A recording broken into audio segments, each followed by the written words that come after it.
இப்பொழுது நம்ம வியாதியஸ்தர்களுக்காக நம்ம ஜெபிக்கிற நேரம். பலவீனத்தோடு இருக்கிறவர்களுக்காக நம்ம ஜெபிக்க போகிறோம்.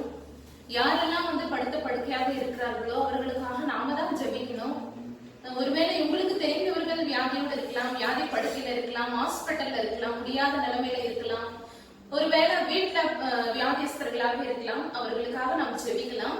முதலாவது நம்ம ஒரு வசனத்தை நான் வாசிக்கிறேன். சங்கீதம் 41 அதிகாரம் 3வது வசனம். படுக்கையின் மேல் வியாதியாய் கிடக்கிற அவனை கர்த்தர் தாங்குவார். அவனுடைய வியாதியிலே அவன் படுக்கை முழுவதையும் மாற்றி போடுவேன். ஆமென். படுக்கையின் மேல் வியாதியாய் கிடக்கிற அவனை கர்த்தர் தாங்குவார் அப்படின்னு வாசிக்கிறோம். ஆண்டவர் என்ன வாக்கு கொடுத்திருக்கிறாருன்னா, படுக்கையில வியாதியாய் கிடக்கிற அவனை நான் தாங்குவேன் அப்படின்னு சொல்லி ஆண்டவர் சொல்றாரு. அதுக்கப்புறம் என்ன சொல்றாருன்னா, அவனுடைய வியாதியிலே அவன் படுக்கை முழுவதையும் மாற்றி போடுவேன் அப்படின்னு சொல்லி ஆண்டவர் வாக்கு கொடுத்திருக்கிறார். இந்த வேளையிலும் கூட யாரெல்லாம் படுத்த படுக்கையாக இருக்கிறார்களோ, ஒருவேளை அவங்களுக்கு தெரியாது நம்ம அவங்களுக்காக ஜெபிக்கிறோம் அப்படின்னு சொல்லிட்டு அவங்களுக்கு தெரியாது, அவங்களுக்காக நாம ஜெபிக்க போகிறோம். கர்த்தர் இந்த நாளில அவர்களுடைய வியாதி படுக்கை முழுவதையும் அவர் மாற்றி போட ஜீவனுள்ள தேவனாய் நம்ம மத்தியிலே அசைவாடி கொண்டிருக்கிறார். பொழுதும் வேத பகுதியிலிருந்து ஒரு பகுதியை நம்ம தியானிச்சுட்டு நம்ம ஜெபிக்கலாம். மத்தேயு 8ஆம் அதிகாரத்துல ஒரு காரியத்தை பற்றி நம்ம பார்க்கிறோம். என்ன அப்படின்னு சொன்னாக்கா, ஏசப்பா கப்பர்நகூம் அப்படின்னு சொல்லுகிற அந்த ஊர்ல நடந்து வந்துட்டு இருக்கிறாரு. அப்பொழுது ஒரு மனுஷன் இயேசு கிறிஸ்துவை தேடி வரா. அவர் யாரு அப்படின்னு சொல்லி நான் வாசிக்கிறேன். மத்தேயு 8ஆம் அதிகாரம் 5வது வசனம். இயேசு கப்பர்நகூமில் பிரவேசித்த போது 100க்கு அதிபதி ஒருவன் அவரிடத்தில் வந்து, யாரு வராங்க அப்படின்னா 100க்கு அதிபதி ஒருத்தர் வராரு. அவர் என்ன சொல்றாரு அப்படின்னு சொன்னா, ஆண்டவரே, என் வேலைக்காரன் வீட்டிலே திமிர்வாதமாய் கிடந்து கொடிய வேதனை படுகிறான் என்று அவரை வேண்டிக் கொண்டார். இதுல என்ன பாக்குறோம் அப்படின்னு சொன்னா, 100க்கு அதிபதியே வராரு. யாருக்காக ஆண்டவரிடத்துல வேண்டிக்கிறாரு அப்படின்னு சொன்னா, அவருடைய வேலைக்காரனுக்காக அவர் வேண்டிக்கிறாரு. அவன் வேலைக்காரன் என்ன வியாதினால கஷ்டப்படுறான்னா, திமிர்வாதமாய் இருக்கிறான். திமிர்வாதம் அப்படின்னு சொன்னா நமக்கு தெரியும், கை கால் வராம படுத்த படுக்கையா இருக்கிற நிலைமையில அவருடைய வேலைக்காரன், 100க்கு அதிபதியுடைய வேலைக்காரன் இருக்கிறத நம்ம பாக்குறோம். இயேசு கிறிஸ்து சொல்றாரு. உடனே அந்த 100க்கு அதிபதி இந்த வார்த்தையை சொன்ன உடனே ஆண்டவர் இயேசு என்ன சொல்றாருன்னா, நான் அவனை சொஸ்தமாக்குவேன் என்றார். நானே சொஸ்தமாக்குறேன் அப்படின்னு சொல்லிட்டு 100க்கு அதிபதி கிட்ட இயேசு கிறிஸ்து சொல்றாரு. உடனே 100க்கு அதிபதி என்ன சொல்றாரு பாருங்க. 100க்கு அதிபதி பிரதியுத்தரமாக, ஆண்டவரே, நீர் என் வீட்டுக்குள் பிரவேசிக்க நான் பாத்திரன் அல்ல. ஒரு வார்த்தை மாத்திரம் சொல்லும், அப்பொழுது என் வேலைக்காரன் சொஸ்தமாவான். என்ன பாக்குறோம்? ஆண்டவரே, நீங்க என்னுடைய வீட்டுக்கு வர நான் தகுதி இல்லை. ஆண்டவரே, நீங்க ஒரே ஒரு வார்த்தை சொல்லுங்க, அப்போ என்னுடைய வேலைக்காரன் சொஸ்தமாவான் அப்படின்னு சொல்லிட்டு அந்த 100க்கு அதிபதி வேண்டிக்கிறாரு, சொல்றாரு. ஆமா, ஏசப்போட வார்த்தையில அற்புதம் உண்டு. ஏசப்பா ஒரே ஒரு வார்த்தை சொன்னா போதும், அந்த பலவீனங்கள் அந்த சரீரத்தை விட்டு நீங்கும் அப்படின்னு சொல்லிட்டு 100க்கு அதிபதி விசுவாசிச்சிருந்தான். இப்ப கூட இந்த யூடியூப் மூலமா பார்த்துட்டு இருக்கிற நீங்க கூட ஒருவேளை பலவீனத்தோடு இருக்கலாம், வியாதியோடு இருக்கலாம், உங்களுக்கு தெரிந்தவர்கள் வியாதி படுக்கையில இருக்கலாம், முடியாத நிலைமையில ஹாஸ்பிட்டல்ல இருக்கலாம், இல்ல வீட்டுல இருக்கலாம். அவர்களுக்காக நம்ம ஜெபம் பண்ண போறோம்.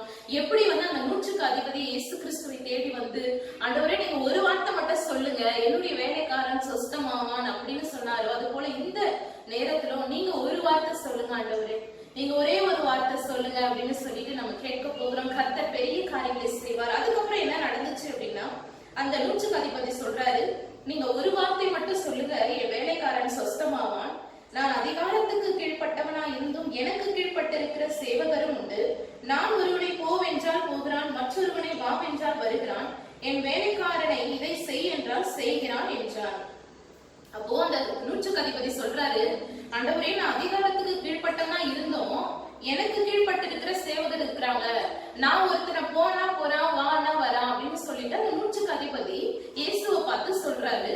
அப்புறம் இயேசுப்பா என்ன சொல்றாரு? இயேசு இதை கேட்டு ஆச்சரியப்பட்டு தமக்கு பின் செல்லுகிறவர்களை நோக்கி, இஸ்ரவேலருக்குள்ளும் நான் இப்படிப்பட்ட விசுவாசத்தை காணவில்லை என்று மெய்யாகவே உங்களுக்கு சொல்லுகிறேன் அப்படின்னு சொல்லிட்டு ஆண்டவர் சொல்றாரு. இப்படிப்பட்ட விசுவாசத்தை நான் இஸ்ரவேலருக்குள்ள கூட நான் பார்க்கல. அவ்வளவு விசுவாசிக்கிறான். அவனுடைய வேலைக்காரனுக்காக 100க்கு அதிபதியே ஆண்டவர் கிட்ட பரிந்து பேசுகிற காரியத்தை நம்ம பாக்குறோம். அவர் அதிகாரம் உள்ளவரா இருந்து கூட ஆண்டவரை தேடி அவருடைய வேலைக்காரனுக்காக அவர் வேண்டிக்கிறார். உடனே ஏசப்பா சொல்றாரு 13வது வசனம், மத்தேயு 8:13. பின்பு இயேசு 100க்கு அதிபதியை நோக்கி, நீ போகலாம், நீ விசுவாசித்தபடியே உனக்கு ஆக கடவுது என்றார். அந்த நாழிகையிலே அவன் வேலைக்காரன் சொஸ்தமானான் அப்படின்னு வாசிக்கிறோம். ஆண்டவர் என்ன சொல்றாரு? நீ விசுவாசித்தபடியே உனக்கு ஆக கடவுது, நீ போ அப்படின்னு சொல்லி ஆண்டவர் சொல்றாரு. அப்பவே அவனுடைய வேலைக்காரன் சொஸ்தமானான் அப்படின்னு பாக்குறோம். அந்த வார்த்தையை அவர் சொன்ன அந்த நேரத்திலேயே வீட்டுல இருந்த அந்த வேலைக்காரன் சொஸ்தமானார். இப்போ நம்ம ஜெபம் பண்ண போறோம். ஆண்டவர் நம்மளுடைய விசுவாசத்தை பார்த்து நம்மளை சுகமளிக்கிற தேவனா இருக்கிறார், சுகப்படுத்துகிற தேவனா இருக்கிறார். எப்படி அந்த 100க்கு அதிபதியை நீ விசுவாசித்தபடி உனக்கு ஆக கடவுதுன்னு சொன்னாரோ, இந்த வேலையில கூட பலவீனத்தோடு வியாதி படுக்கையில இருக்கிற உங்களுடைய விசுவாசத்தை பார்த்து, ஒருவேளை மத்தவங்களுக்காக நீங்க விசுவாசத்தோடு ஜெபித்து கொண்டிருக்கலாம். உங்களோட விசுவாசத்தை பார்த்து ஆண்டவர் சொல்றாரு, நீ விசுவாசித்தபடியே உனக்கு ஆக கடவுது அப்படின்னு இயேசுப்பா சொல்றது. இந்த காலையில இந்த நேரத்துல ஆண்டவர் சொல்றாரு, நம்ம ஜெபம் பண்ண போறோம். ஆண்டவர் நம்மளுடைய விசுவாசத்தின் படி பெரிய காரியங்களை செய்து அற்புதங்களை செய்வார். நம்ம கண்களை மூடி நாம் ஜெபிக்கலாம். மகா பரிசுத்தமுள்ள எங்கள் நல்ல தகப்பனே, இந்த வேளையிலும் நன்றியோடு ஸ்தோத்திரிக்கிறோம் ராஜா, ஸ்தோத்திரிக்கிறோம், உயர்த்துகிறோம். ஆண்டவரே, நீர் ஒருவரே சர்வ சிருஷ்டிக்கும் எஜமானராகிய தேவனாய் இருக்கிறீர் ஏசப்பா. ஆண்டவரே, நீர் சொல்ல ஆகும், நீர் கட்டளைகள் நிற்கும். ஆண்டவரே, என்னை நோக்கி கூப்பிடு, நான் உனக்கு மறு உத்தரவு கொடுப்பேன் என்று எங்களுக்கு வாக்கு கொடுத்திருக்கிறீங்களே ஏசப்பா. இந்த வேளையிலும் ஆண்டவரே உம்மை நோக்கி கூப்பிடுகிறோம் சுவாமி. ஆண்டவரே, உம்மை நோக்கி கூப்பிடும் பொழுது நீர் இறங்குகிற தேவனாய் இருக்கிறீங்க ஆண்டவரே. அப்பா, இப்பொழுது கூட ராஜா, நாங்க வியாதி படுக்கையில வியாதிஸ்தர்களாக இருக்கக்கூடிய ஒவ்வொருவருக்காக நாங்க ஜெபிக்கிறோம் ஆண்டவரே.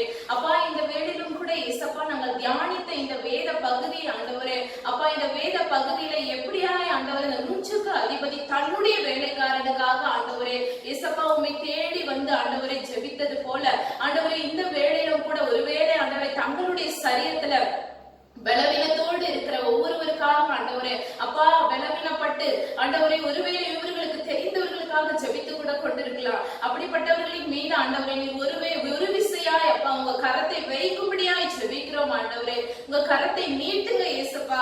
ஆண்டவரே, உமது கரத்தை நீட்டுங்க ஆண்டவரே. நீங்க ஒரு வார்த்தை சொல்லுங்க ஆண்டவரே, அற்புதம் நடக்கும் ஆண்டவரே.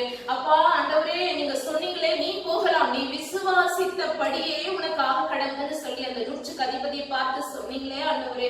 இப்பொழுது கூட ஏசப்பா, விசுவாசத்தோடு யாரெல்லாம் ஜெபித்துக் கொண்டிருக்கிறார்களோ, ஒருவேளை ஆண்டவரே இது மனுஷர்களால முடியாததா இருக்கலாம், டாக்டர்களால கைவிடப்பட்ட நிலைமையில இருக்கலாம், ஆனா நீ விசுவாசித்தபடியே உனக்கு ஆக கடவுள் என்ற வேத வசனத்தை வைத்து ஜெபிக்கிற ஆண்டவரே, விசுவாசத்தை பார்க்கிறவரே, இந்த வேளையிலும் ஆண்டவரே முழு விசுவாசத்தை உங்க மீது வைத்து ஜெபிக்கிற ஒவ்வொருவருக்காக நாங்க ஜெபிக்கிறோம். உங்க வல்லமை இறங்கட்டும் ஆண்டவரே, இறங்கட்ட சொல்லுங்க ஏசப்பாவை சொல்லுங்க, ஏசப்பா கிட்ட சொல்லுங்க, இயேசுவே நாங்க உண்மையே விசுவாசிக்கிறோம் சொல்லுங்க, ஏசப்பா உண்மையே நாங்க நம்புகிறோம் ஆண்டவரே, உண்மையே நாங்க நம்புகிறோம் சொல்லுங்க ஏசப்பா, உண்மையே விசுவாசிக்கிறோம், உண்மை மட்டும்தான் நம்புறோம், எங்க முழு மனதோடு உங்களையே நம்புறோம் ஆண்டவரே. உங்களாலதான் அற்புதம் செய்ய முடியும், உங்களாலதான் இந்த வியாதியில இருந்து விடுதலை கொடுக்க முடியும் ஏசப்பாவை பார்த்து சொல்லுங்க ஆண்டவரே. இந்த வேளையிலும் கூட ஆண்டவரே ஜெபிக்கிற ஒவ்வொரு மக்களின் மீதோ, ஒவ்வொரு ஜனங்களின் மீதோ ஆண்டவரே, இந்த யூடியூபுக்கு முன்னாடி ஆண்டவர் இந்த வீடியோக்கு முன்னாடி உட்கார்ந்து ஜெபம் பண்ணிட்டு இருக்கிற ஒவ்வொருவருக்காக ஜெபிக்கிறோம் ஆண்டவரே. உங்க வல்லமை இறங்கும்படியாய் ஜெபிக்கிறோம் ஏசப்பா. ஏசப்பா, ஒருவேளை ஆண்டவரே சரீரத்துல ஆண்டவரே காணப்படுகிற கட்டிகளாக இருந்தாலும் இயேசுவின் வல்லம் இல்ல ஆண்டவரே, தழும்புகள் நிறைந்த அந்த கட்டிகளின் மீது இறங்கும்படியாய் ஜெபிக்கிறோம் ஆண்டவரே. உங்க ஆணி பாய்ந்த கரத்தினால ஆண்டவரே இந்த சரீரத்துல காணப்படுகிற கட்டிகள் எல்லாம் நசரேயனாகி இயேசுவின் நாமத்தினால மறைந்து போகட்டும் ஆண்டவரே. ஆண்டவரே ஏசப்பா, ஒருவேளை ஏசப்பா ஆண்டவரே மூளைக்கு செல்லக்கூடிய நரம்புகளில பாதிப்புகள் ஏற்பட்டு ஆண்டவரே முடியாத நிலைமையில படுத்த படுக்கையாக ஹாஸ்பிட்டல்ல காணப்படுகிற ஒவ்வொரு பிள்ளைகளுக்கு இறங்குங்க ஆண்டவரே, இறங்கும்படியாய் ஜெபிக்கிற ஆண்டவரே. அப்பா, எங்களுக்காக எங்களுடைய பலவீனங்களை சிலுவையில் நீர் சுமந்து தீர்த்த தேவனாய் இருக்கிறீங்களே, எங்களுக்காக எங்களுடைய பாவங்களுக்காக எங்களுடைய அப்பா பலவீனங்களுக்காக ஆண்டவரே தலையில முள்முடியை சூட்டின தகப்பனாய் இருக்கிறீங்களே ஆண்டவரே. அதே தழும்புகள் நிறைந்த ஆண்டவரே அப்பா உமது கரத்தினால ஆண்டவரே மூளையில போகக்கூடிய நரம்புகளின் மீது உங்க கரத்தை வைங்க ஏசப்பா. ஆண்டவரே, அதுல ஏதாவது பாதிப்புகள் ஏற்பட்டிருந்தா ஆண்டவரே ஏசப்பாவின் நாமத்தினால இந்த நாள்ல சுகம் உண்டாகட்டும் ஆண்டவரே. ஆண்டவரே, மனுஷனால கூடாதவைகள் தேவனாலே கூடும் என்று சொல்லியிருக்கிறீங்களே, நீ விசுவாசித்தால் தேவ மகிமையை காண்பாய் என்று சொல்லியிருக்கிறீங்களே ஆண்டவரே. விசுவாசத்தோடு ஜெபிக்கிற ஒவ்வொரு பிள்ளைகளோட ஜெபத்தை கேளுங்க கேளுங்க. கண்ணீரோடு இருக்கிறாங்களே அப்பா, எவ்வளவு பேர் இருக்கிறாங்கப்பா ஆண்டவரே, ஹாஸ்பிட்டல்ல முடியாத நிலைமையில இருக்கிற யார் ஏசப்பா இவங்களுக்காக ஜெபம் பண்ணுவாங்க? யார் ஆண்டவரே உதவி செய்ய முடியும்? ஆண்டவரே, நீர் எளியவனை மறக்காத தேவன், சிறுமைப்பட்டவர்களுக்கு நீரே அடைக்கலமான தேவனா இருக்கிறீங்களே. இந்த வேலையிலும் கூட ஏசப்பா ஆண்டவரே, முடியாத நிலைமையில இருக்கிறவர்களுக்கு நீங்க மனம் இறங்குங்க ஏசப்பா. ஒருவேளை ஆண்டவரே ஹாஸ்பிட்டல்ல ரத்தம் தேவைப்படுகிறதா கூட இருக்கலாம் ஆண்டவரே. அப்பா, யாருக்கெல்லாம் ரத்தம் தேவைப்படுகிறது அவர்களுக்கெல்லாம் ஆண்டவரே உமது ரத்தத்தை ஊற்றுங்க, உங்களுடைய ரத்தத்தை ஊற்றுங்க ஏசப்பா. ஆண்டவரே, உமது ரத்தத்தை ஊற்றுங்க. ஒருவேளை ஆண்டவரே டாக்டர்கள் சொல்லிருக்கலாம், அவ்வளவுதான், இன்னும் ஒரு நாள் தான் இருப்பாங்க, 2 நாள் தான் இருப்பாங்க, டைம் கூட கொடுத்திருக்கலாம். ஆனா நீர் இயற்கைக்கு அப்பாற்பட்ட விதத்துல அற்புதங்களை செய்கிற தேவன் ஆண்டவரே. ஆண்டவரே, ஒரு வேலையா ஏசப்பா பிசாசினால கூட ஆண்டவரே இந்த பலவீனங்கள் ஏற்பட்டிருக்கலாம். இயேசு கிறிஸ்துவின் வல்லமையுள்ள நாமத்தினால ஆண்டவரே இந்த பலவீனங்கள் அப்பா அந்த சரீரத்தை விட்டு இந்த வேலையில் நீங்கும்படியாய் ஜெபிக்கிறோம் ஏசப்பா.